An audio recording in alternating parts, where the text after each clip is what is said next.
Eksiğimizi davamlaştırımız hürmetlik vatandaş. Endilikçi mavzumunda.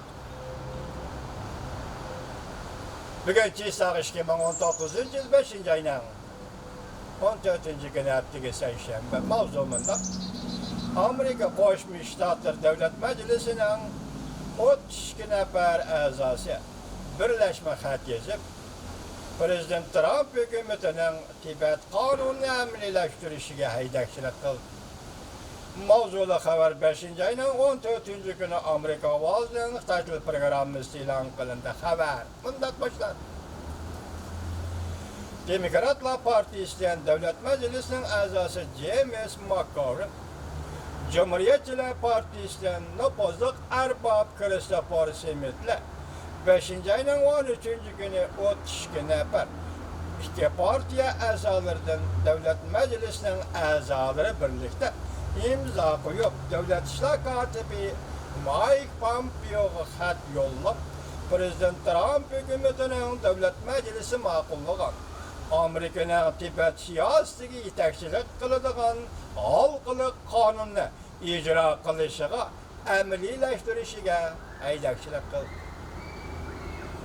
Amerika Qo'shma Shtatlar Davlat Majlisi 2002 yılı Tibet siyasi qonuni ma'qullab, Davlat Mahkemesi bir nefer Tibet meselesiga mas'ul alohida moslashtirish amaldori tayinlashdi.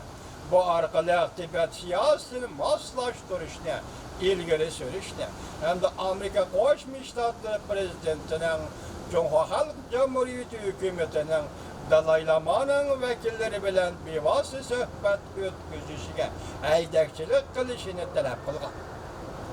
2018 yılı Amerika Devlet Meclisi Tibet sayli seyahat kanunu ma'qullab, Amerika Devlet Mahkemesi'nin Amerika diplomatlarının muhbirlarının Cungona Tibet rayoniga kirishiga ruxsat qilmaganligi to'g'risida ruxsat qilganligi ve ruxsat qilmaganligi to'g'risida hamda Amerikaliklarning Tibetga kirishiga to'sqinlik qilmaganligi to'g'risida Jungo amaldorlarining tizimligi to'g'risida doklad berishni talab qilgan.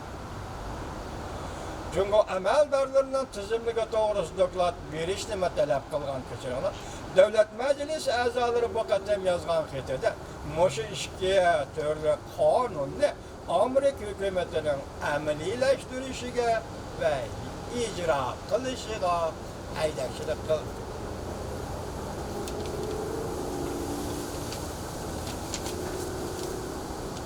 Amerika Qo'shma Shtatlar Avam Palatasi Qonun kishilik huquq komitetining o'rtaq raisi James McCarthy bunda ko'rsatdi. Kishilik huquqni zo'r kuch bilan qo'llash baştan ahir Amerika Jungo diplomatik münasebetlerinin asası bo'lishi kerak.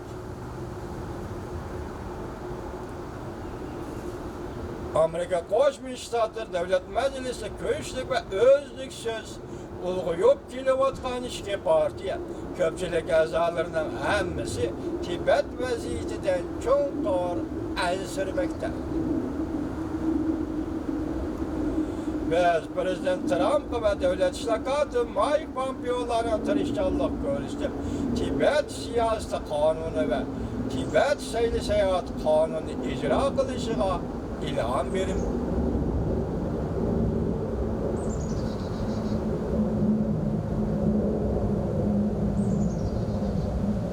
Bu kishilik huquq komitetining yana bir nefer a'zosi Christopher Smith mundaq dedi. Devlet Meclisi a'zolari ve hükümetimiz Tibet xalqining Jungoda texmi yuqori avtonomiya huquqi ve erkinlikka tez yo'l bilan erishish orzularini muqimlashtirishi kerak. Diplomatlar ve muhbirlarning Tibetga kirishiga Jungo hükümetinin yo'l qo'yishini talab qilishimiz kerak. Tibet'te dini itiqad ve erkinlikni ishga oshirish uchun Devlet Meclisi 2002 yılı Tibet siyasi kanunu, 2018 yılı Tibet sayli seyahat kanunu ma'qullagan. Hükümet bu kanunları amaliylashtirişi kerak. Amerika'nın bu meselelerge rehberlik qilish rolü intayin muhim. rəhbərlik qilish roli intayin mühim. Hammaga borib keladigan kishilik huquq bo'lib, diniy e'tiqod erkinligi dunyoning har qaysi joylarida muhim bo'lib, Tibetda texmi muhim. Birleşme Xatımında ko'rsatildi. Növbətdə Cungo hökumətinin Tibetdə bastırışı küçəydiki bu şaşmıdır. Şunlaşqa əzalar mındaq dedi. Dövlət məhkəməsi hazır. Başqa hər qandaq vaqt qısalışdırğanda Tibetə əlaqədar qanunlarını umumyüzlük icra qilishqa texmo təxir sizdir.